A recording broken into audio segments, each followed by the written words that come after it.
ओम श्री साईनाथाय नमः। आज का साई संदेश। मेरे बच्चे, जीवन में यदि तुम्हारे थोड़ी सी किस्मत रूठ जाए ना, तो इतनी जल्दी निराश मत होना। वो सब तुम्हारे कर्मों की वजह से है मेरे बच्चे। बस तुम्हारे कर्मों का जो भी समय है ना, वो बीत चुका है। तुम्हारे बुरे कर्म समाप्त हो चुके हैं। तुम्हारे जीवन में अब किस्मत संवरने वाली है। अभी भी तुम अपने जीवन में इतनी जल्दी निराश नहीं हो सकते हो। मैं बैठा हूँ ना, खुशियाँ फिर से तुम्हारी झोली में आएंगी। तुम्हारे जीवन में जल्दी चमत्कार होगा, और जो तुमने सपने में सोचा भी नहीं है ना, वो सब पूरा होगा। बेवजह खुद को दोष मत दो। तुम हार नहीं सकते मेरे बच्चे। तुम बार बार गलत नहीं हो सकते।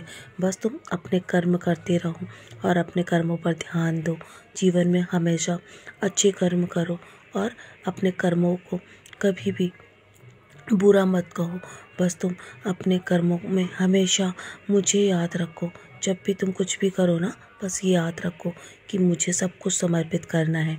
सिर्फ मुझे याद करोगे ना, तो तुम्हारे जीवन के हर सुख दुख से तुम उबर जाओगे मेरे बच्चे। जीवन में सुख दुख का चक्र निरंतर चलता रहता है। सुख हो चाहे दुख हो, कुछ भी हो, हमेशा के लिए नहीं रहता।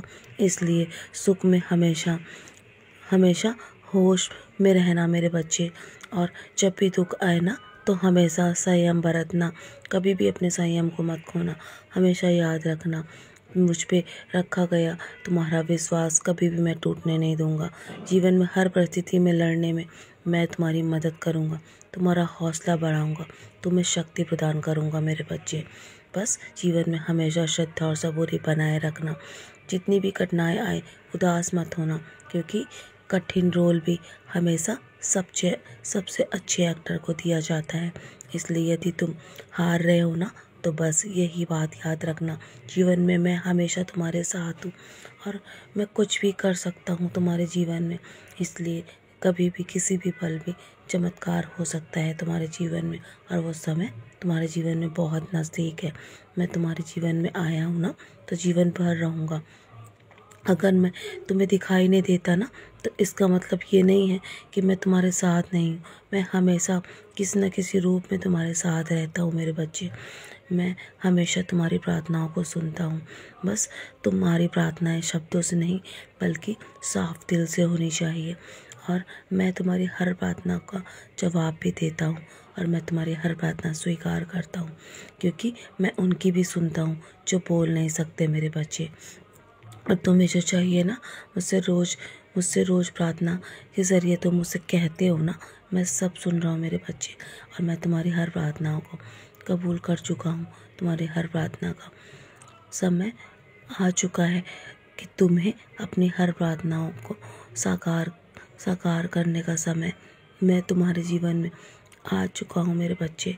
बस अपनी पुरानी बातों को भूल जाओ और अपने जीवन में आगे बढ़ो। जीवन में उद्देश्य कुछ ऐसा होना चाहिए। बेशक तुम्हारे पास धन की कमी हो, लेकिन तुम्हारे जीवन में संतुष्टि होनी चाहिए। तुम्हारे जीवन में बेशक तुम छोटे हो, लेकिन तुम्हारे अंदर मानवता होनी चाहिए मेरे बच्चे। मैं ऐसे कर्मों से बहुत प्रसन्न होता हूँ। बेशक तुम्हारे पास काम ना हो, लेकिन तुम लोगों के लिए दुआएं अवश्य रखो। तुम अपने जीवन में लोगों को दुआएं दो, लोगों के लिए अच्छा सोचो, और उनके जीवन में उनके किसी काम आ सको ना, तो ज़रूर आना। उनकी मदद अवश्य करना जिन्हें मदद की आवश्यकता है मेरे बच्चे। और तुम्हारा आज का दिन तो बहुत शुभ है। आज से नवरात्रि की शुरुआत हो चुकी है ना, तो मेरे बच्चे, तुम्हारे जीवन में इस नवरात्रे सारे संकट कट जाएंगे। माता रानी आ चुकी हैं तुम्हारे घर में विराजमान होने, और तुम्हारे सारे संकट हरने। और मैं भी तुम्हारे घर में विराजमान हूँ, तो माता रानी के साथ साथ मैं भी तुम्हारे सारे संकट दूर कर दूंगा इस नवरात्रे। बस अपने जीवन में कभी भी पीछे मुड़कर मत देखना। तुम्हारा समय बहुत अच्छा आने वाला है, और मैं तुमसे वादा करता हूँ, मैं तुम्हारे घर में किसी भी रूप में तुम्हें दर्शन देने अवश्य आऊँगा। बस मुझे पहचान लेना, स्वागत की तैयारी कर लो, क्योंकि खुशियाँ लेकर माता रानी तुम्हारे घर आ चुकी हैं।